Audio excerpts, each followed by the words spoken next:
오늘 10장은 분량이 좀 많기는 한데요. 이 10장 가운데 중요한 이야기가 일단 오늘 우리가 읽었던 12절과 19절에 나오고 있습니다. 하나님을 사랑해야 된다. 이거는 지난주에 제가 금요일 날 설교했던 쉐마에 대한 이야기에도 등장하는 부분이죠. 하나님을 사랑한다라는 것이 무엇일까라는 고민을 하며 우리가 하루를 보내야 되고, 동시에 하나님을 사랑하기 위해서는 우리가 어떻게 해야 될까 또 함께 고민해야 됩니다. 사랑이라는 말이 무엇일까라고 이야기를 하면 사실은 100이면 100 다른 이야기를 할 때가 참 많이 있습니다. 사랑이라는 것에 대해서 명확하게 규정 내리기 어렵기 때문에 수많은 드라마나 영화나 책들이 나올 수 있는 것이겠죠. 하지만 우리가 오늘 말씀을 적용하기 위하여 사랑한다라는 게 무엇일까라고 할 때 하나로 요약을 하자면 저는 예수님처럼 산다라는 것을 사랑이라고 말하고 싶습니다. 제가 사랑을 어떤 명사로 딱 떨어지게 말할 수는 없지만 동사로 말할 수는 있다라는 거죠. 예수님이 한 거 그대로만 한다면 그게 사랑이다. 내가 잘 몰라도 사랑을 명확하게 설명하지 못해도 예수님이 하나님과 사람들에게 했던 것과 똑같이 한다면 나는 사랑을 하고 있다라고 생각할 수 있다. 그렇기 때문에 하나님을 사랑한다라는 건 하나님 앞에서 예수님처럼 살아간다라는 것이고요. 나아가 19절에 보면 너희는 나그네를 사랑하라. 전에 너희도 애굽 땅에서 나그네 되었음이니라 라고 이야기를 하며 자신의 이야기를 기억하고 있으며 나에게 행하신 하나님의 일을 잊지 않고 있으며 그 빚진 자의 마음으로 또 다른 나그네를 환대해 주는 모습이 하나님께서 말하는 사랑의 방식이라는 것이죠. 율법의 완성은 사랑이고 그 사랑의 범주는 대상은 하나님을 사랑하고 사람을 사랑하는 것이다. 이것이 예수님께서 말씀하셨던 이 구약의 핵심이지 않습니까? 그 핵심이 오늘 본문에 녹여져 있다라는 거죠. 그렇기 때문에 오늘 나는 하나님 앞에서 사람 앞에서 예수님처럼 살아갈 수 있는가? 라는 고민을 하며 살아간다면 우리는 사랑이 뭔지 잘 알지 못하지만 그럼에도 사랑을 행하는 사람으로 살아갈 수 있다라는 것이 하나님께서 오늘 우리에게 요구하시는 삶의 방식이라는 겁니다. 그래서 제가 이 성경을 보니까 성경 12절부터 22절까지 제목이 여호와께서 요구하시는 것이라는 제목이 있는데 그 제목에 대한 답은 사랑이라는 거죠. 사랑의 사람이 되기를 하나님께서 원하고 계시다라는 거죠. 전에 제가 하나님이라는 존재를 특정 지을 수 있는 가장 대표적인 단어가 사랑이라고 이야기를 드렸습니다. 하나님의 이미지로서 하나님이라는 존재를 품은 투명한 유리 그릇으로서 하나님을 담았다면 우리의 삶에 당연히 사랑이 보이는 것이 사랑이 채워지는 것이 정상적이라는 거예요. 이건 신앙생활을 하면 할수록 우리가 억지로 노력해서 될 일이 아니라 신앙생활을 하면 할수록 우리의 인생 그릇에 사랑이신 하나님이 담기고 있는 것이기 때문에 우리가 사랑이 되지 않을 수가 없다라는 이야기를 드리는 겁니다. 억지로 사랑하라는 게 아니에요. 사랑하지 않으면 내 신앙생활에 뭐가 문제가 있다라는 걸 감지를 하고 검증을 해야 된다라는 이야기를 하고 있다라는 것이죠. 어느 순간 하나님을 사랑하다 보면 사랑하지 못할 대상도 사랑합니다. 정말 꼴보기 싫은 가족도 그냥 이제는 좀 긍휼의 마음으로 보게 되고, 예전에는 사람 같지도 않게 여겨졌던 풍경이나 배경과도 같았던 존재들도 우리가 눈을 보게 되고 도울 방법을 찾게 되는 것이 우리의 신앙의 성숙도라는 사실을 기억해야 된다라는 거죠.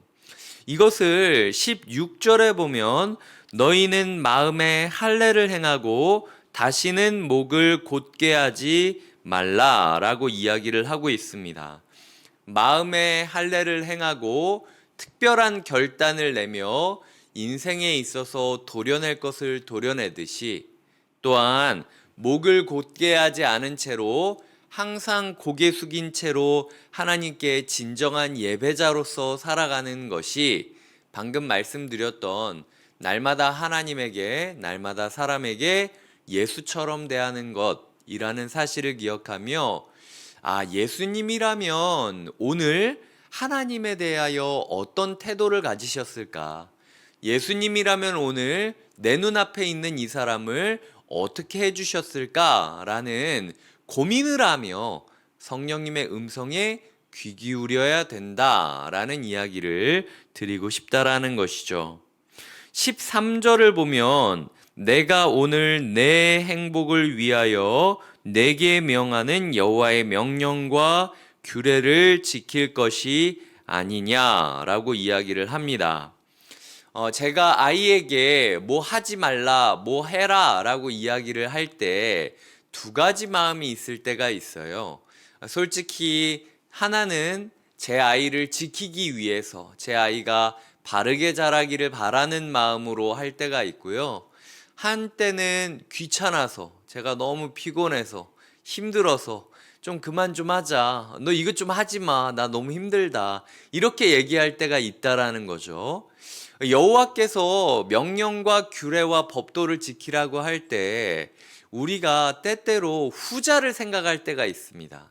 내가 이렇게 하면 하나님이 귀찮아서, 하나님이 번거로워서, 하나님 일을 하는데 방해돼서 나를 이렇게 하지 말라고 나를, 내 자유를 억압하는 건가 생각할 수 있지만, 사실 오늘 본문은 명확하게 얘기하고 있죠. 내가 너한테 사랑을 바라고 있고 나그네를 환대하라고 하는 이유는 네가 그래야만 행복할 수 있기 때문이다 라고 이야기를 하고 있다라는 거죠. 수많은 사람들이 행복의 길을 찾아 헤매이지 않습니까?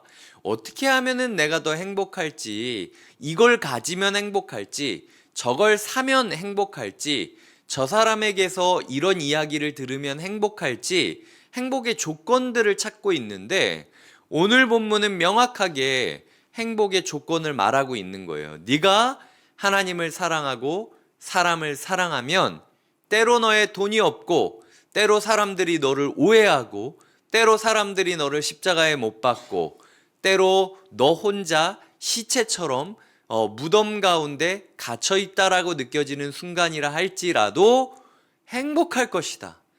그 행복, 세상 사람들은 상상도 할 수 없고 줄 수도 없는 그 행복을 하나님께서는 하나님을 사랑하는 자들에게 주실 것을 약속하고 있다라는 거죠. 그리스도를 지향하며 살아가고 있기 때문에 그리스도만이 누릴 수 있었던 행복을 누리게 되는 것, 이것이 하나님께서 우리 신앙인들에게 주시는 축복이라는 사실을 기억하며, 오늘도 내 삶은 도련해졌다, 내 삶은 할례되어졌다, 내 삶의 가장 은밀하고 가장 소중하고 가장 연약한 부분도 이제는 잘라져 버려진 것이다, 나는 사랑하지 않으면 안 되는 사람이다라고 아예 그냥 규정을 내려버리시는 게 우리의 행복을 위해서 훨씬 좋은 일이다 라는 사실을 이야기 드리고 싶다라는 거죠.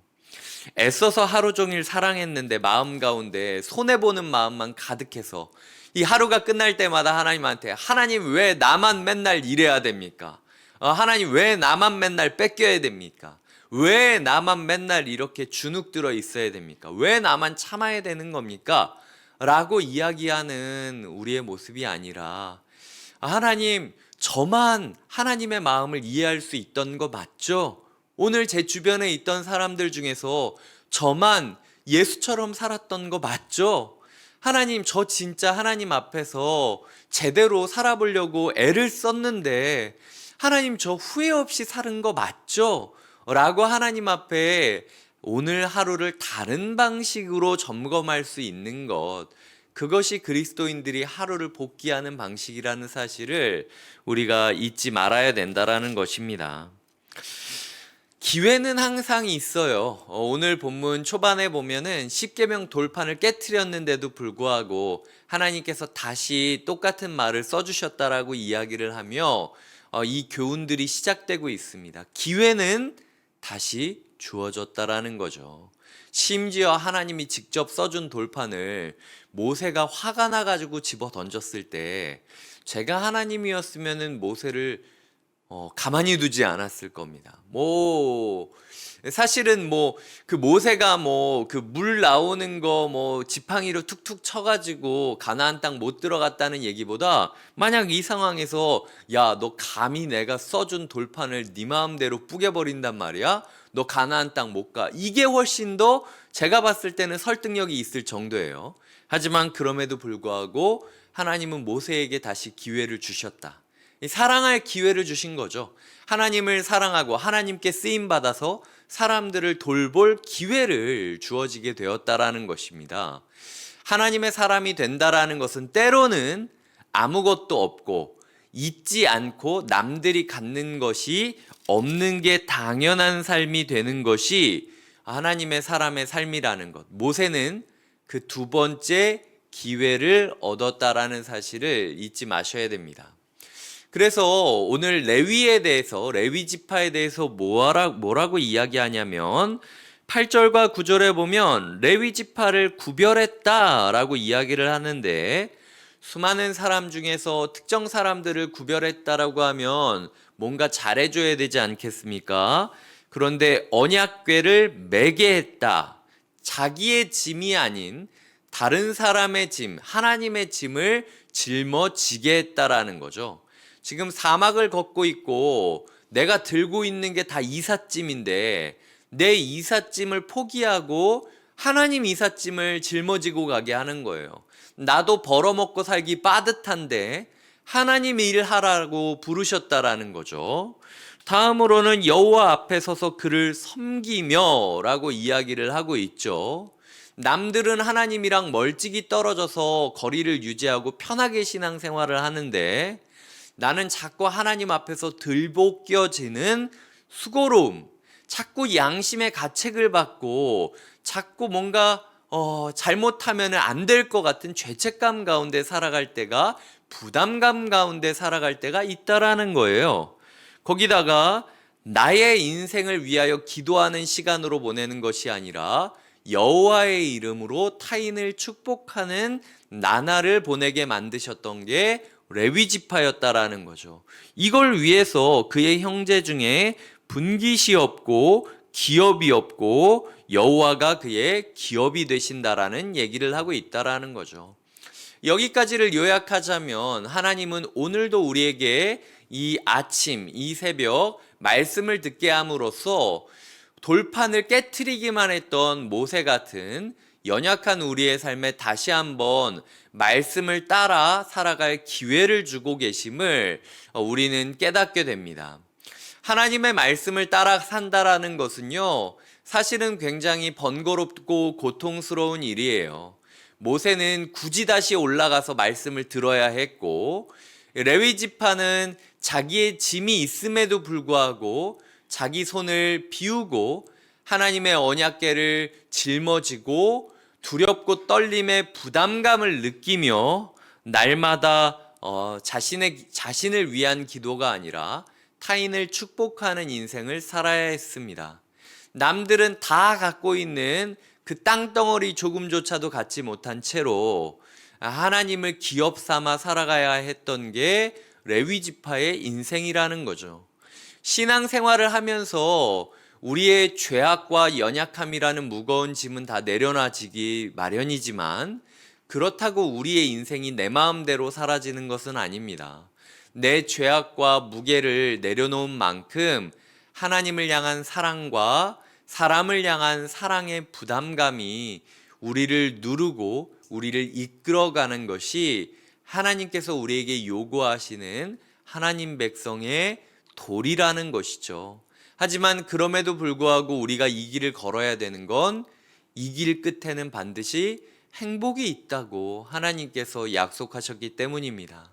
비록 우리가 세상이 말하는 행복을 얻을 수는 없겠지만 오늘 밤이 되었을 때 하나님 앞에 홀로 하나님, 제가 오늘 예수님의 마음을 느끼고 예수님의 심정을 헤아릴 수 있었던 것은 정말 축복이었습니다 라고 고백할 수 있다면 그보다 더 행복한 신앙생활은 없을 것이다 라고 말하고 있다라는 것이죠.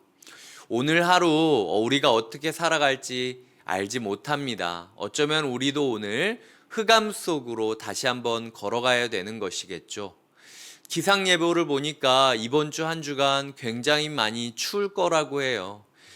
기온만 춥지 않고 우리의 마음도 추울까봐 내심 걱정이 되는 새벽입니다. 하지만 어떤 새벽을 보내고 어떤 하루를 보내시던지 오늘 하루를 마치셨을 때 사랑이라는 두 글자만 우리의 인생에 남겨지는 하루 되시길 주님의 이름으로 축복드립니다. 기도하시겠습니다. 하나님 아버지, 오늘도 다시 한번 사랑할 수 있는 기회를 주시니 감사드립니다. 사랑한다라는 것이 번거로운 일이고 부담스러운 일이고 두려운 일이고 버거운 일입니다. 하지만 그럼에도 불구하고 날마다 하나님을 사랑하고 사람들을 사랑하고 나를 인도하신, 나를 사랑하신 하나님의 이야기를 기억하며 나그네들을 환대해 갈 때 그때 우리는 하나님 앞에서 마음의 할례를 받은 자요, 날마다 목을 숙이고 예배하는 자로서 하나님 앞에 살아갈 수 있음을 우리가 깨닫게 되었습니다. 이 길을 통하여 우리를 진정 행복하게 하기 원하시는 하나님의 뜻이 무엇인지 깨달아가는 하루 되게 하여 주시옵소서. 추운 한 주간 우리의 마음만큼은 사랑으로 따뜻하기를 바라며 예수님의 이름으로 기도드립니다. 아멘.